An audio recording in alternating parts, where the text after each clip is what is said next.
할렐루야. 아멘. 귀한 찬양 감사합니다. 오늘 거룩한 주일 하나님 앞에 나오신 모든 분들을 주님의 이름으로 환영하고 축복합니다. 네, 오늘부터 특별히 이제 강림절 시작됐는데 우리 옆에 있는 분들하고 인사하겠습니다. 주님이 당신을 위해서 오셨습니다. 인사하겠습니다. 주님이 당신을 위해서 오셨습니다. 아멘. 네, 여러분들 한 분 한 분 때문에 우리 예수님이 이 땅에 오신 줄로 믿습니다. 자, 오늘은 참된 소망 예수 그리스도라는 제목을 함께 말씀을 나누겠습니다. 자, 이번 주부터 우리 대강절이 시작됩니다. 성탄절 앞두고 네 번째 그 4주간을 우리가 대강절, 강림절, 또 대림절이라고 부릅니다. 바로 예수님의 오심을 기다리는 절기. 초대교회 때는 이제 예수님의 이제 어떤 그런 초림을 기다렸었는데 이제 지금은 우리가 다시 오실 예수님, 분명히 내가 다시 오겠다고 말씀하셨는데 그 예수님을 기다리는 4주간의 시간입니다. 그래서 이제 믿음의 선배들이 강림절 기간을 나 자신을 돌아보고 또 내가 주님을 맞이하기에 내 모습이 온전한가 회개하고 금식하며 또 기도하는 그러한 시간으로 보냈습니다. 자, 오늘 교회에 들어오면서 많이 교회 분위기가 바뀌었죠? 네, 크리스마스 트리도 있고 성탄절 이제 분위기가 조금씩 이제 생기는 것 같습니다. 너무 예쁘게 잘 꾸며졌나요? 네. 누가 이렇게 솜씨가 좋은지, 그죠? 우리 정태영 권사님하고 우리 김재영 권사님 또 몇몇 분들이 같이 쓰셔들 박수 한번 하겠습니다. 박수. 네. 자, 그러면서 특별히 앞에 이제 초가 있습니다. 4개의 보라색 초와 1개의 흰색 초가 있습니다. 이제 대강절 4주를 보내면서 이제 초에 하나씩 불을 켤 거예요. 우리가 예수님을 기다리는데 어떤 예수님을 기다리느냐? 첫째 주는 소망의 주님, 둘째 주는 평화의 주님, 셋째 주는 기쁨의 주님, 넷째 주는 사랑의 주님, 그리고 이제 성탄절이 되면 가운데 흰색의 초에 불을 밝힐 텐데 오늘은 첫째 주일이기 때문에 소망의 초에 제가 불을 붙이도록 하겠습니다.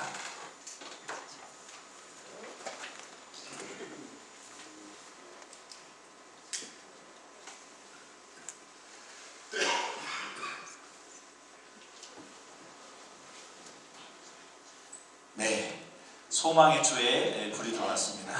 잘 보이시나요? 네. 자, 오늘은 우리가 참된 소망이 되신 예수님에 대해서 말씀을 나누도록 하겠습니다.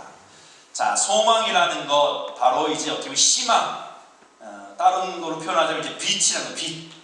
빛이 우리의 소망을 상징하는 어떤 그런 메타포가 되는 거거든요. 내가 앞이 캄캄해. 그런 사람은 소망이 없다는 거, 내가 살 소망을 못 느끼겠다는 거. 내 앞이 창창해, 아주 밝아. 그러면 뭔가 내 앞이 미래가 밝다는 것이죠. 소망이 있다는 것이죠. 자, 오늘 말씀에도 보면 예수님이 오시는데 언제 오시냐? 흑암 가운데 빛으로 오신다, 그렇게 표현하고 있습니다. 자, 2절 말씀 같이 한번 봉독합니다. 흑암에 행하던 백성이 큰 빛을 보고 사망의 그늘진 땅에 거주하던 자에게 빛이 비추도다. 아멘. 자, 이 말씀은 이사야 말씀입니다. 이사야 선지자는 예수님이 태어나기 전 700년 전, 그럼 지금부터 말하면 아직 2700년 전에 활동하던 그런 선지자였습니다. 이사야 선지자 활동했던 그때는 이스라엘이 너무나 정말 암흑 가운데 있었던 그러한 시기예요. 자, 북이스라엘과 남유다로 나누어져 있었는데 북이스라엘은 이미 722년 BC 722년에 아수르에게 망한 그러한 혼돈의 시기예요. 아주 초토화가 된 거죠. 다 포로로 끌려가고 또 이방민들을 이주시켜서 완전히 땅이 이제 망하게 된 겁니다. 뿐만 아니라 남유다도 그 아수르가 이제 호시탐탐 노리는 거예요. 북이스라엘도 이제 점령했겠다. 남유다 너희도 이제 끝났다. 만났어 하면서 계속 이제 호시탐탐 노리고 있는 그런 풍전등화와 같은 때가 바로 이사야 선지자가 활동하던 때라는 거죠. 이때 이사야 선지자는 하나님이 보내주실 메시아에 대한 그러한 예언의 말씀을 주는데, 그 메시아는 어떤 분이냐? 우리가 이렇게 흑암 가운데 캄캄하게 소망이 없고 빛이 없고 정말 어떻게 살아야 되나, 그러한 이렇게 어두운 시대에 큰 빛으로 임할 것이다. 우리에게 사망의 그늘진 땅에 빛으로 오시겠다라고 말씀하고 있다는 것이죠. 그때 이스라엘은 너무나 어두웠어요. 한 치 앞도 내다볼 수 없는. 자, 그런데 특이하게 1절 말씀에 보면 그 지명들이 나오는데, 어두웠던 지명의 그런 대명사로 몇 개의 지명이 나오는 것을 보게 됩니다. 자, 전에 고통받던 자들에게는 흑암이 없으리로다. 옛적에는 여호와께서 스불론 땅과 납달리 땅이 멸시를 당하게 하셨더니 후에는 해변길과 요단 저쪽 이방의 갈릴리를 영화롭게 하셨느니라 라고 말씀하시는 거예요. 자, 이 스불론 납달리 해변길 갈릴리는 암흑스러운 캄캄한 지역의 대명사로 지금 표현되고 있는 거죠. 왜 이 지역을 이렇게 암흑 가운데 있는 땅이라고 표현했을까? 지도로 살펴보면 이 납달리 스불론 땅은 이스라엘의 북쪽에 있는 땅들이에요. 왜 하필 이 북쪽에 있는 땅들을 흑암 가운데 있는, 고통 가운데 있는 땅들이라고 표현했을까? 그것은 다른 것이 아니라 이방 북방 민족들이 이제 이스라엘을 쳐들어오게 되면 제일 먼저 초토화시키고 쳐들어온 쑥대밭을 만들고 쳐들어오는 것이 바로 저 북쪽 납달리 스불론 이 갈릴리 지역이라는 거죠. 북쪽 땅. 우리나라도 뭐 고려시대나 조선시대 보면 늘 국경지대, 북쪽의 국경지대에 뭐 거란족이라든지 여진족이라든지 늘 이방 민족이 쳐들어와서 약탈해 가는 쪽이 그런 북방에 있는 그 경계 지역이었거든요. 이스라엘도 마찬가지였다는 거죠. 저쪽 북쪽에 있는 땅이 늘 그 외적의 침입으로 인해서 늘 불안한 삶을 살 수밖에 없었다는 거죠. 자, 실제로 열왕기하 15장에 보면 아수르 왕이 쳐들어왔는데 어디를 쳐들어왔냐? 자, 뭐 여러 쪽 나오지만 밑에 보면 갈릴리와 납달리 온 땅을 점령하고 그 백성을 사로잡아 아수르로 옮겼더라. 예루살렘은 아직 점령당하지 않았지만 이 북쪽의 땅들, 갈릴리, 납달리 그쪽 땅들은 거기 사는 사람들은 바로 잡혀서 끌려가는 그런 수고를 당했다는 거죠. 그러니 이스라엘 땅 중에서도 가장 어둡고 가장 침울하고 가장 고통스러운 땅이 바로 스불론, 납달리, 갈릴리 지역에 있는 땅들이었다는 거죠. 자, 그런데 이러한 땅들이 여기에 흑암이 가운데 가득했는데 여기에 큰 빛이 임하게 될 것이다 라고 예언하고 있는 거예요. 자, 그런데 이 예언이 어떻게 됐죠? 성취가 됩니다. 700년이 지나서 예수님이 이제 오심으로 이 말씀이 성취가 되는 거예요. 어떻게 성취가 됐죠? 바로 갈릴리 지역에서 예수님이 거기 고향이었잖아요. 물론 태어나신 것은 남쪽 베들레헴이지만 거기 잠깐 태어난 것이고 유년 시절과 또 예수님의 공생의 대부분은 저 갈릴리 지역, 가버나움, 가나, 나사렛, 또 갈릴리 그 지역이고 납달리, 스불론 그 땅들이었거든요. 자, 이사야 선지자가 예언할 때만 해도 정말 암울한 땅이고 소망이 없는 땅이었는데 예수 메시아가 태어남으로 인해서 그 땅이 아주 거룩한 땅이 되었고 지금도 많은 사람들이 그 땅을 성지순례하기 위해서 찾고 있는 땅이 되었다는 거죠. 아주 밝은 땅, 아주 소망이 넘치는 땅이 된 것을 보게 됩니다. 자, 그런데 흑암이 가득한 땅은 2700년 전 그 이사야 시대 때만 해당되는 것이 아니라는 거예요. 이 흑암이 가득한 것은 어떻게 보면 상징적인 표현으로 예수 그리스도가 아직 미치지 않는, 예수님의 그 복음의 영향이 미치지 않는 먼 땅이 아직도 흑암 가운데 있는 그러한 땅이라는 것이죠. 자, 우리나라도 마찬가지였습니다. 우리나라 복음이 들어온 지 이제 올해가 140년이 되었어요. 1885년에 감리교 선교사였던 아펜젤로 선교사님, 또 장로교 선교사님이었던 언더우드 선교사님이 들어오면서부터 이제 이 나라에 복음의 빛이 들어왔거든요. 자, 그때 이 아펜젤로 선교사님이 1885년 4월 5일, 그날은 부활절이었습니다. 인천의 제물포항에 들어오면서 기도를 드렸어요. 이 나라 이민족을 바라보면서 하나님께 기도를 드렸는데, 이러한 기도를 드렸습니다. 우리는 부활절 아침에 이곳에 왔습니다. 그날 사망의 권세를 이기신 주께서 이 백성을 얽어맨 결박을 끊으사 하나님의 자녀로서의 자유와 빛을 주시옵소서. 아멘. 아멘. 아펜젤로가 이런 기도를 했다는 거예요. 우리 그때 당시에 구한말 조선을 봐도 소망이 없는 거예요. 그때만 해도 계급 사회가 있어서 양반과 상민이 나는 서로 불화하고, 또 열방에서 막 우리나라를 집어삼키려고 정말 우리나라는 정말 의지할 데 없는 그러한 상황이었거든요. 그런 그 흑암에 가득한 그 땅에 하나님 자유와 빛을 주옵소서. 우리 아펜젤로 선교사님이 기도했는데 140년이 지난 이제 우리 한국 땅은 정말 하나님 함께 하시고, 또 아주 자유가 아주 너무나 자유롭고 아주 밝은 빛이 가득한 그런 땅이 된 줄로 믿습니다. 지금은 우리가 이 복음을 수출하는 제2의 선교대국이 됐잖아요. 미국에 이어서 우리나라가 땅덩이도 적고 사람도 적지만 세계 2위의 선교대국이 된 것, 바로 이러한 기도가 있었기 때문인 줄로 믿습니다. 바로 예수님은 흑암 가운데 있는 모든 이들에게 밝은 빛이 되시는 줄로 믿습니다. 예수님께서도 요한복음 8장 12절에 나는 세상의 빛이다. 나를 따르는 자는 어둠에 다니지 아니하고 생명의 빛을 얻을 것이다 라고 말씀하셨다는 거죠. 세상 어떤 것에도 소망이 없는데, 세상 어떤 것에도 우리의 소망을 걸 수 있는 것이 없습니다. 그런데 예수님이 세상의 빛이 되시는 줄로 믿습니다. 예수님을 우리가 영접하는 자에게는 동일하게 생명의 빛을 얻을 것이다 라고 말씀하고 있다는 것이죠.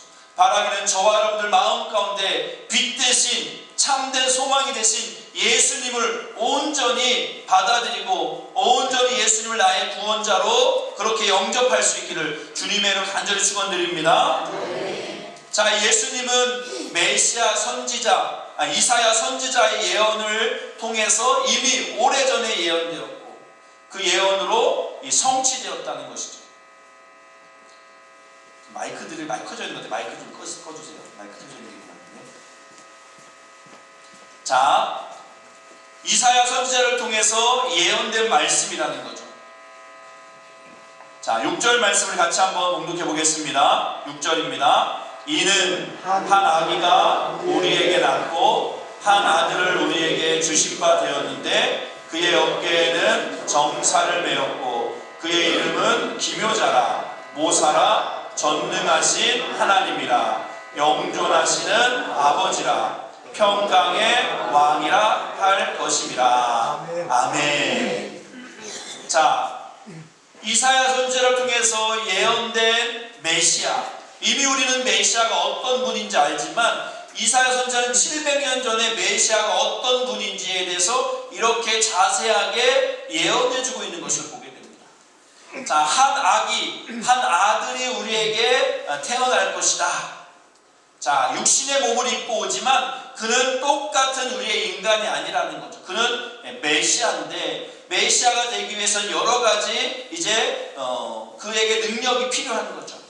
오늘 보면 5가지의 이름으로 그 메시아를 표현해주고 있는 것을 보게 됩니다. 첫 번째는 그 어깨에 뭘 맸다고요? 정사를 맸다. 어깨에 정사를 맸다는 것. 정사라는 것은 이제 정치에 관한 일, 행정에 관한 일, 한마디로 말해서 통치권이 있다는 거예요. 통치권. 자, 군대에 가면 저렇게 녹색의 완장을 찬 사람들이 있어요. 저거 다 차고 있는 게 아닙니다. 저걸 완장이라고 그러죠. 완장. 저 병사들 중에서도 완장을 차요. 분대장이라고 분대장 완장을 찹니다. 그럼 어떻게 돼요? 어깨가 올라가요. 저게. 어깨가 올라가요. 어깨뽕. 이게 완장을 차는 거예요. 같은 병장이라도 완장 찬 병장과 안 찬 병장은 다른 거예요.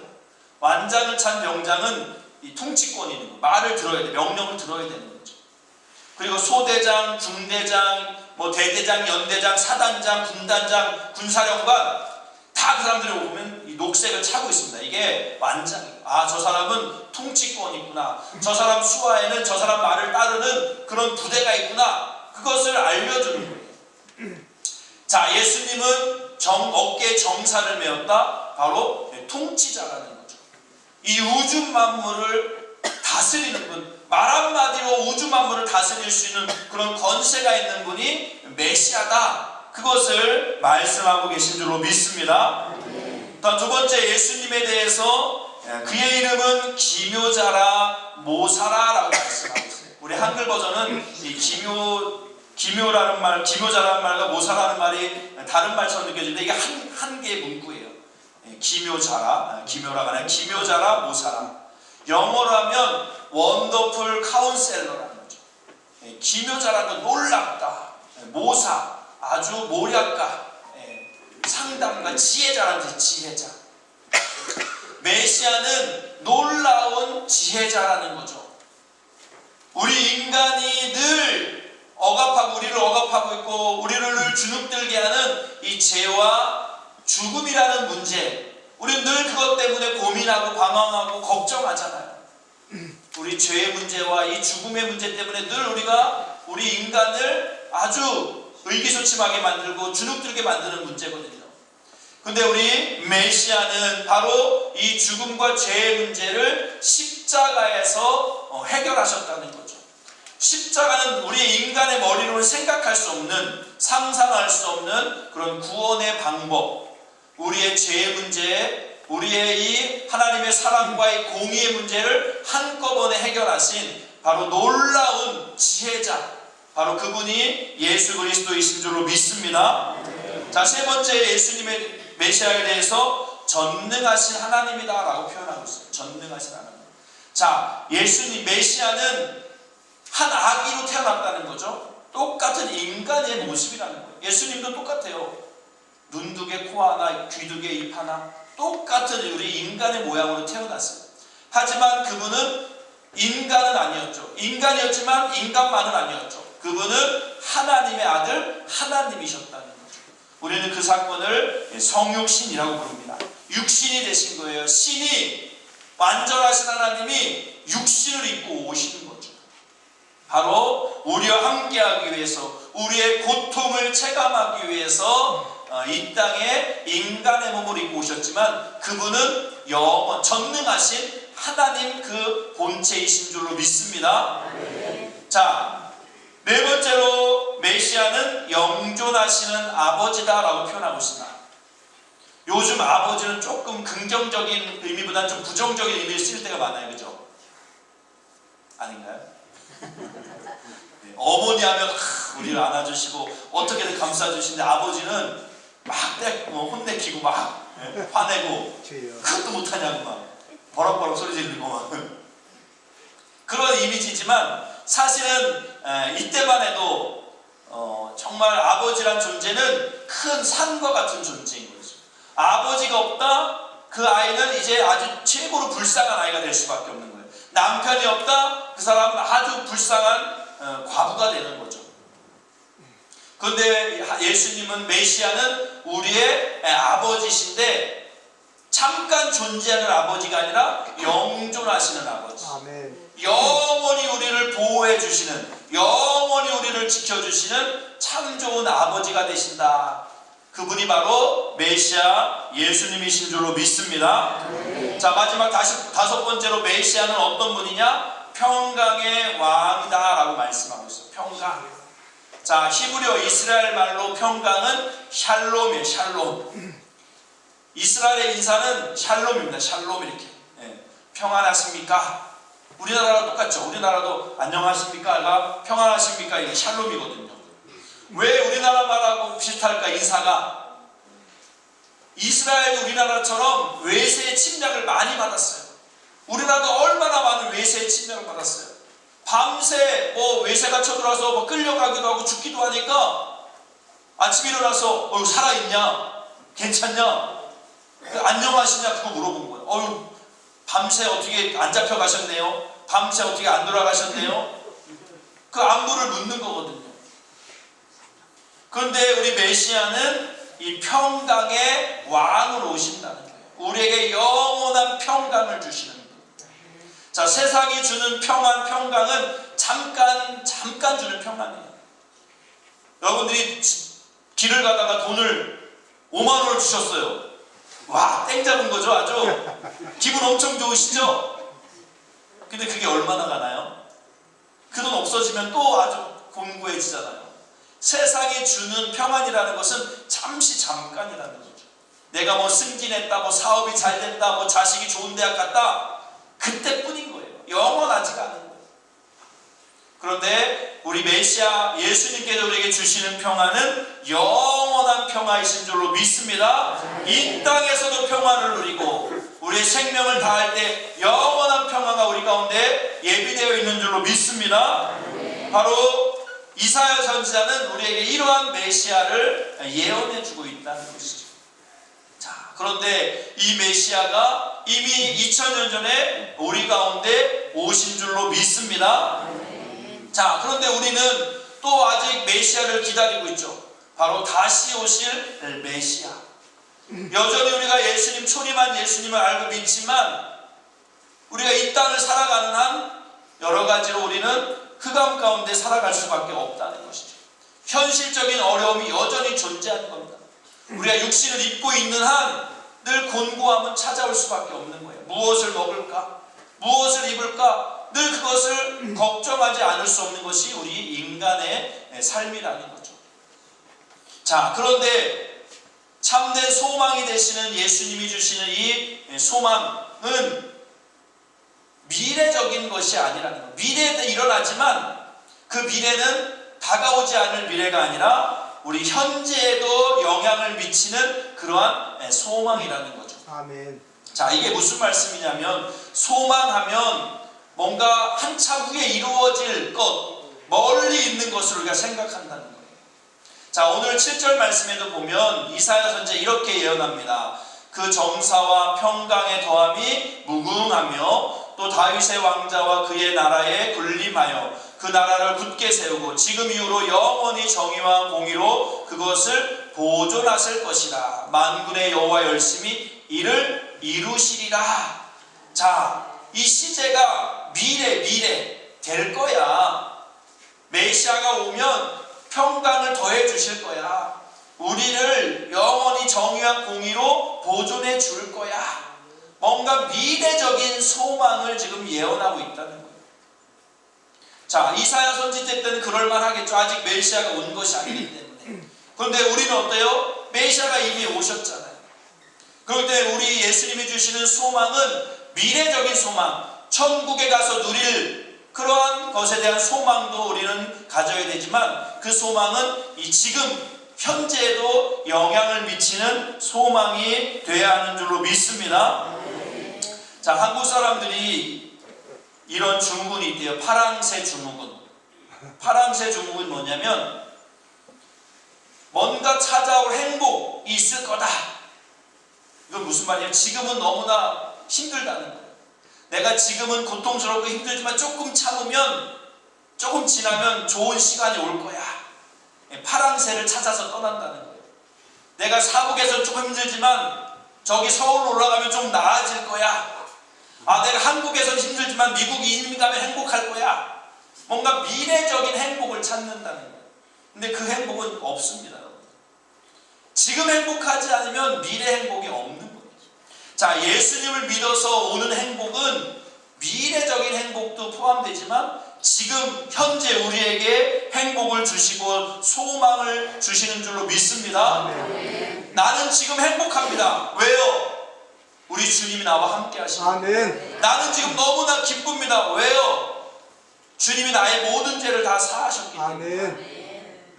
우리의 행복과 우리의 기쁨과 우리의 소망은 당연히 미래 죽어서도 우리에게 천국이 임하지만 이 시간 이 자리에서 우리가 지금 신앙생활하고 있는 이 시대 이곳에서도 누리게 돼야 할 줄로 믿습니다. 주님이 주시는 소망은 현재적인 소망이 된다는 거예요. 로마서 8장 말씀에 보면 우리가 소망으로 구원을 얻었음에 보이는 소망이 소망이 아니니 보는 것을 누가 바라리요? 만일 우리가 보지 못하는 것을 바라면 참음으로 기다릴지니라.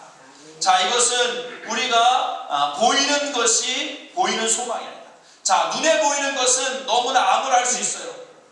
나 올해 매출이 별로 안 올랐어. 나 너무 힘들어. 나 내가 원하는 대학에 못 갔어. 너무나 힘들어.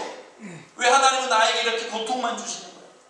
우리가 눈에 보이는 것만 찾아가면 우리는 행복할 수가 없고 소망을 찾을 수가 없는 거예요. 눈에 보이지 않는 주님 나와 함께 하신다면 주님이 내가 지금 이런 어려운 일을 당했다면 이유가 있는 거예요. 자, 어떤 사람이 해외로 가기 위해서 공항을 갔습니다. 공항을 갔는데 늦었어요. 택시기사한테 빨리 가자고 했는데 택시기사가 아주 천천히 여유롭게 교통신호를 다 지키고 가면서 가서 비행기를 놓쳐버렸어요. 너무 화가 나는 거예요. 이 기사한테. 당신 때문에 내가 버스가 아니라 비행기 놓쳤다. 근데 저 비행기 탔어야 되는데 당신 때문에 왜 그 신호등 다 지키고 오자고 그냥 좀 막 없으면 추월도 하고 막 하지. 너무 화가 난 거예요.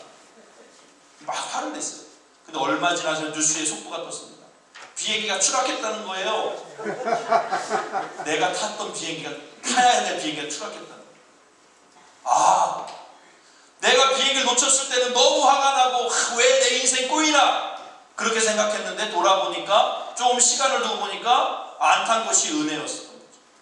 우리의 인생을 길게 봐야 됩니다. 여러분 너무 짧게 보시면 안 돼요.